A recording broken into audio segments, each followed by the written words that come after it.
Hi అండి. ఇక్కడ నేను నిన్న ఈవినింగ్ టైంలో బజ్జీలు అయితే చేస్తున్నానండి. చాలా అంటే చాలా బాగా వచ్చినాయి. ఎప్పుడు ఈ విధంగా రాలేదు. ఎప్పుడు చేసినా కొంచెం సరిగ్గా రాకుండా ఉండేటి. ఈసారి మటుకు చాలా బాగా వచ్చినాయండి. అసలు ఈ బజ్జీలు చేయడం అనగా అంటే మా పాప స్కూల్ నుంచి రాగానే ఆకలేస్తుంది అనింది. అందులో వాతావరణం కూడా బెంగళూరులో వాతావరణం చాలా చల్లగా ఉంది. ఎప్పుడు వాన పడుతుందో తెలియదు, ఎప్పుడు ఎండ కాస్తుందో తెలియదు. సడన్గా వాన పడుతుంది, సడన్గా ఎండ కాస్తుంది. నిన్నైతే కొంచెం బాగా చల్లగా ఉంది వాతావరణము.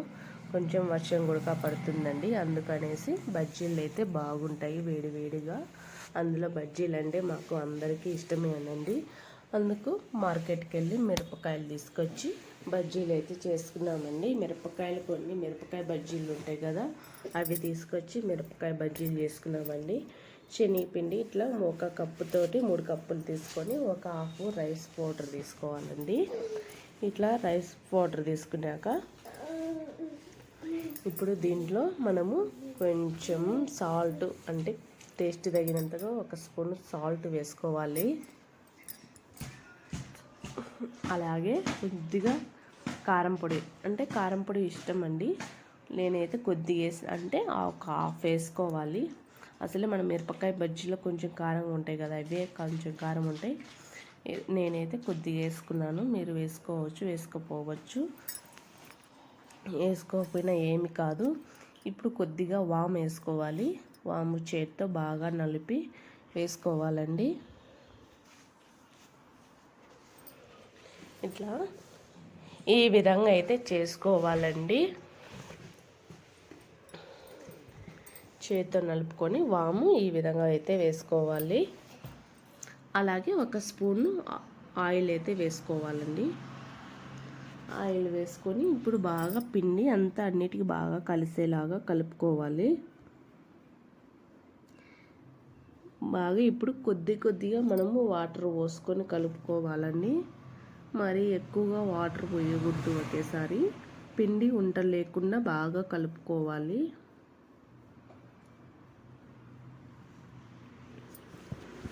మనం బండి మీద ఎలా అమ్ముతారో మనం ఇంట్లోనే అలాగనే చేసుకోవచ్చండి. బయటగా బండి మీద అమ్మేటి చాలా కొంచెం ఎట్లా అమ్ముతారో వాళ్ళు చేసే విధానం కూడా మనం ఇంట్లోనే ఈ విధంగా చేసుకోవచ్చు. వాళ్ళు ఇట్లనే చేస్తారండి, బండి మీద అమ్మే వాళ్ళు కూడా. చాలా అంటే చాలా బాగుంటాయి ఈ విధంగా చేసుకున్నారంటే.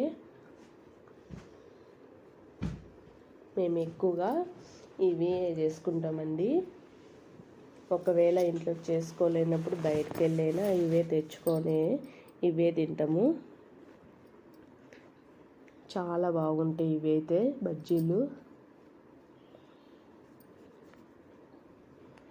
చూడండి, పిండి అయితే మరీ గట్టిగా ఉంది. అట్లా కాకుండా కొద్దిగా వాటర్ పోసుకొని, మరీ గట్టిగా ఉండకూడదు, మరీ లూజ్గా ఉండకూడదు, కొంచెం మీడియంగా ఉండాలి.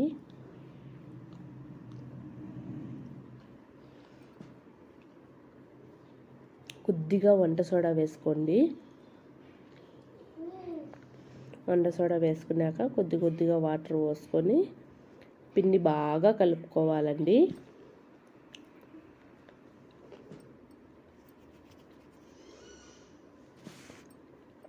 ఇప్పుడు బజ్జీలు అయితే బయట కొనడానికి కూడా చాలా రేట్లు అయిపోయినాయండి. ఒకప్పుడు బజ్జీ అనేది 2 రూపాయలు ఉండింది. ఇప్పుడు 20 రూపాయలకి 4 బజ్జీలు వస్తున్నాయి. ప్లేట్ 20 రూపాయలు ఇక్కడైతే బెంగళూరులో అండి. మీకు అక్కడ ఎంత రేటు ఉందో తెలియదు. ఇక్కడ ప్లేట్ వచ్చేసి 20 రూపాయలు, 4 బజ్జీలు వేస్తారు. రోజు బయట తినడం ఎందుకులే అనిపించి ఇంట్లోనే చేసుకుంటున్నాను.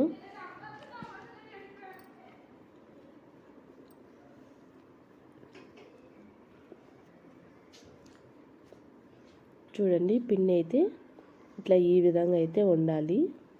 ఎక్కువ గట్టిగా లేకుండా మీడియంగా ఉండాలి.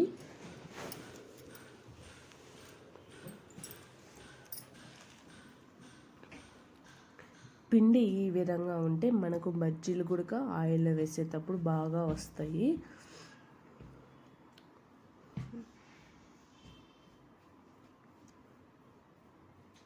మీరు ఒకటి పిండి మనం కలిపేటప్పుడే బాగా ఇట్లా ఈ విధంగా కలుపుకోవాలండి. ఉండలు లేకుండా, మరీ లూజ్గా లేకుండా, మరీ గట్టిగా లేకుండా ఈ విధంగా మీడియంగా ఉండాలి. పిండి ఇట్లా ఈ విధంగా ఉంటేనే మనం బజ్జీలు వేసుకోవడానికి ఈజీగా ఉంటుంది, తినేదానికి కూడా రుచిగా ఉంటుంది. చూడండి వీడియోలో చూస్తున్నారు కదా, ఆ విధంగా అయితే ఉండాలి పిండి. ఇప్పుడు నేనైతే మిరపకాయ బజ్జీలు ఒక 10 అయితే తీసుకున్నానండి.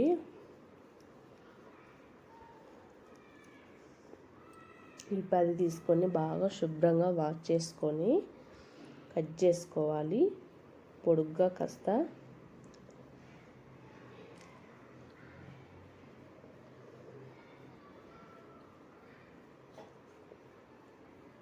లావుగా ఉన్నాయండి మిరపకాయలు కాస్త. ఇవి కొన్ని సన్నగా ఉండేవి కూడా ఉంటాయి. ఇట్లా చూడండి, కొన్ని ఇప్పుడు ఇట్లా కట్ చేసుకొని వాటికి మిరపకాయలు కట్ చేసుకొని లోపల ఇత్తనాలు ఉంటాయి కదండి, అవి మీరు తీసేసుకోవచ్చు. కొంచెం కారంగా అనిపించినప్పుడు అవి తీసేసుకోవచ్చు. నేనైతే తీయలేదు, మేము కారంగా అట్లాగనే తింటాము. ఇట్లా ఈ విధంగా అయితే అన్నీ కట్ చేసుకోవాలి.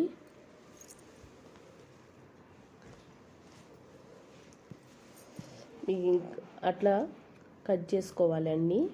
ఒకవేళ లావుగా అనిపించినప్పుడు మిరపకాయ 2 భాగాలు చేసుకోండి, బాగుంటుంది. అప్పుడు మనకు బజ్జీ అనేది సన్నగా వస్తాయి. ఈ మిరపకాయ లావుగా ఉన్నప్పుడు మనం పిండిలో అద్ది వేసినప్పుడు మిరపకాయ బజ్జీ ఇంకా లావుగా అనిపించినప్పుడు ఇట్లా మిరపకాయ అనేది 2 భాగాలు చేసేసైనా వేయొచ్చండి.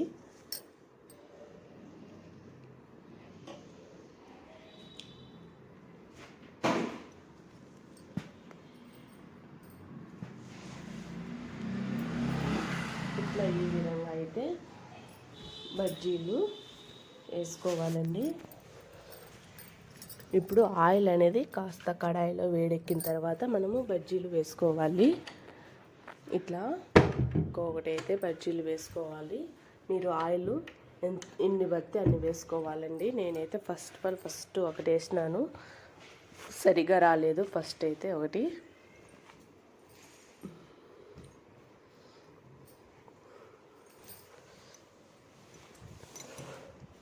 ఇప్పుడు చూడండి, నేను కూడా మధ్యలో ఎక్కువగా లావుగా ఉన్నాయి అనిపించేసరికి కొంచెం 2 భాగాలు చేసేసి ఇట్లా ఆయిల్ అద్ది అయితే వేసినానండి.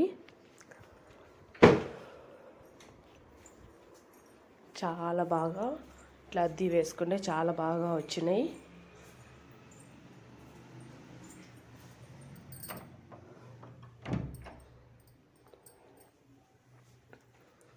చూడండి, ఇప్పుడైతే ఈ విధంగా పిండి అద్ది వేసుకుంటే ఇప్పుడు బాగా వచ్చినాయి. ఫస్ట్ సారి ఒకటే బాగా రాలేదు, నేను పిండి వేయడంలో సరిగా అద్ది వేయలేదు. అందుకు ఇట్లా మనం మిరపకాయ అద్దుకొని కొంచెం సైడ్కి అనుకుంటే కారకుండా ఇట్లా కిందికి ఉంటుందండి. చాలా ఇట్లా ఈ విధంగా వేసుకుంటే మనకు పిండి కారకుండా బజ్జీలు అనేది ఈ విధంగా వస్తాయి. నాకు కూడా ఇట్లా ఫస్ట్ సారి సరిగ్గా రాలేదు. ఇట్లా రెండోసారి ట్రై చేస్తే చాలా బాగా వచ్చినాయి, కానీ ఈసారి మాత్రం చాలా బాగా వచ్చినాయి.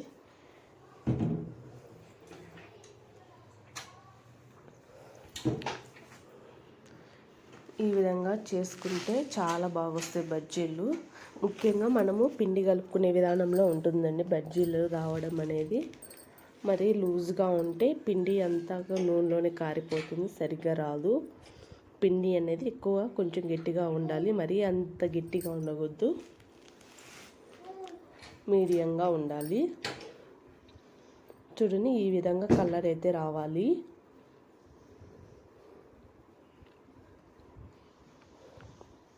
ఇదిగో చూడండి, నేను మిరపకాయ అనేది 2 భాగాలు చేసి ఇట్లా అద్ది వేస్తున్నాను. ఈ విధంగా అయితే వేసుకోవాలి.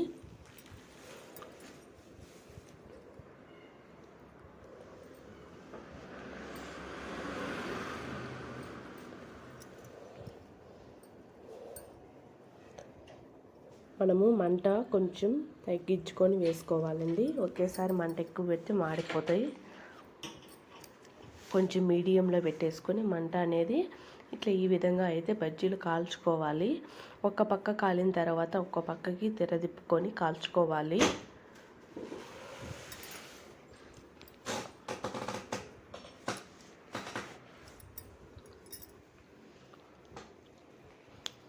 చూడండి, అన్నీ ఇట్లా మనం ఆయిల్లో పట్టినంత వరకే వేసుకోవాలి. ఎక్కువ వేస్తే అతుక్కపోతే ఎప్పుడు సరిగ్గా కాలవు, పిండి పిండిగా ఉంటుంది, తినడానికి కూడా బాగుండదు. ఆయిల్ పట్టిన వరకే వేసుకొని కాల్చుకోవాలి. ఒక పక్క కాలిన తర్వాత ఒక్క పక్కకి తిరదిప్పుకొని కాల్చుకోవాలి.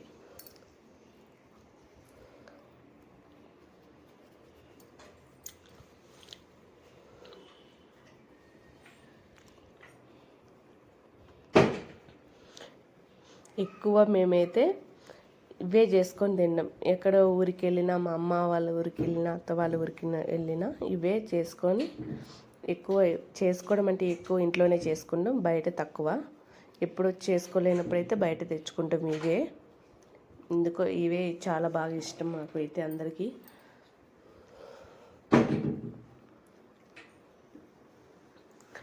చూడండి, అన్నీ ఈ విధంగా అయితే బజ్జీలు అయితే చేస్తున్నాను. మీరు ఇంకా మిరపకాయలు సన్నగా ఉండేటి వాటితోనైనా చేసుకోవచ్చు. సన్నవి కొన్ని ఉంటాయి కదా మిరపకాయలు, వాటితోనైనా చేసుకోవచ్చు. ఏ వాటితో చేసుకున్నా మనకు పిండి బాగా కలుపుకోవాలి, ముఖ్యం అది. మీరు అచ్చం శనగపిండితో అయినా వేసుకోవచ్చు. రైస్ పౌడర్ ఉంటే కొంచెం రైస్ పౌడర్ అయినా వేసుకోవచ్చు.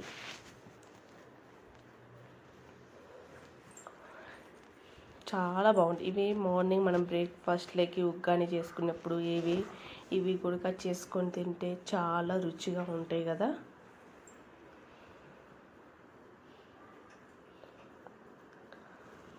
చూడండి, అన్నీ ఈ విధంగా అయితే కలర్ రావాలి. మనం వీడియోలో చూపిస్తున్న విధంగా ఈ కలర్ అయితే కాల్చుకొని తీసేసుకోవాలి. మరి ఎక్కువ కాలితే బాగుండదు, చేదుగా అనిపిస్తుంది. ఈ విధంగా అయితే అన్నీ కాల్చుకోవాలి. అప్పుడు బజ్జీలు సూపర్గా ఉంటుంది. ఇంకా దీంట్లో జీలకర్ర పొడి కానీ ధనియాల పొడి కానీ వేయించి పొడి పెట్టుకుంటే దీనిపైన బజ్జీలలో చల్లుకొని ఆనియన్స్ వేసుకున్న చాలా బాగుంటుందండి. ఈ విధంగా చేసుకున్నారంటే బయట కూడా ఇట్లే బండి మీద అమ్మే వాళ్ళు కూడా ఈ విధంగానే చేస్తారు.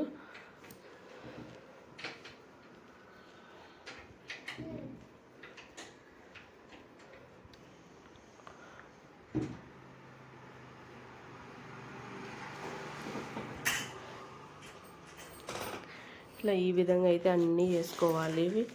ఇంకా పిండి కాస్త మిగిలింది కదా అని మా చిన్న బాబుకి అయితే ఆలు బజ్జీ అయితే చేస్తున్నాను. కొంచెం బజ్జీలు వేయంగా అడుగున కొంచెం పిండి మిగిలింటే ఇట్లా ఆలు బజ్జీ అయితే చేస్తున్నానండి.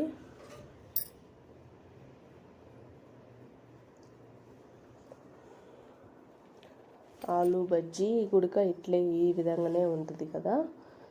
కొంచెం దీంట్లో మనము జీలకర్ర వేసుకోవాలి, ఇంకా కరివేపాకు వేసుకోవాలి, కొంచెం కొత్తిమీర వేసుకోవాలి పిండిలో. ఇట్లా ఈ విధంగా చేసుకుంటారు ఆలు బజ్జీ. ఆలు బోండా గుడక అంటారండి, బజ్జీ కాదు.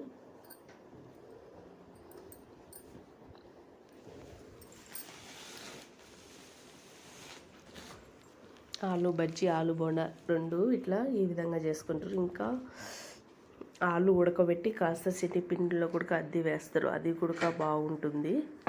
ఇట్లా నేను పిండి కాస్త మిగిలింది కాదని మా చిన్న బాబుకి కట్ చేసుకొని కాస్త ఈ విధంగా అయితే చేసినాను. ఇవి ఈ విధంగా చేసుకునేటప్పుడు పిండిలో కాస్త జీలకర్ర, కరివేపాకు, కొత్తిమీర వేసుకుంటే చాలా బాగుంటుంది. పిండి ఇది కూడా మరీ లూజ్గా లేకుండా మరీ గట్టిగా లేకుండా మీడియంగా ఉండాలి.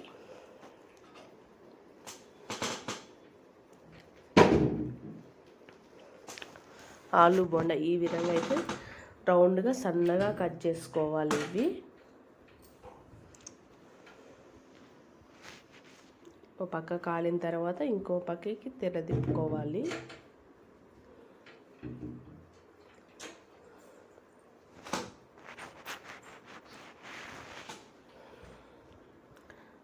అంతేనండి, మిరపకాయ బజ్జీలు ఇట్లా ఈ విధంగా చేసుకుంటే చాలా బాగుంటాయి. ఈ బజ్జీలు మీకు నచ్చిన లేదో కామెంట్ చేయండి. ఇంకా మా చిన్న బాబుకి అయితే ఆలు బజ్జీ.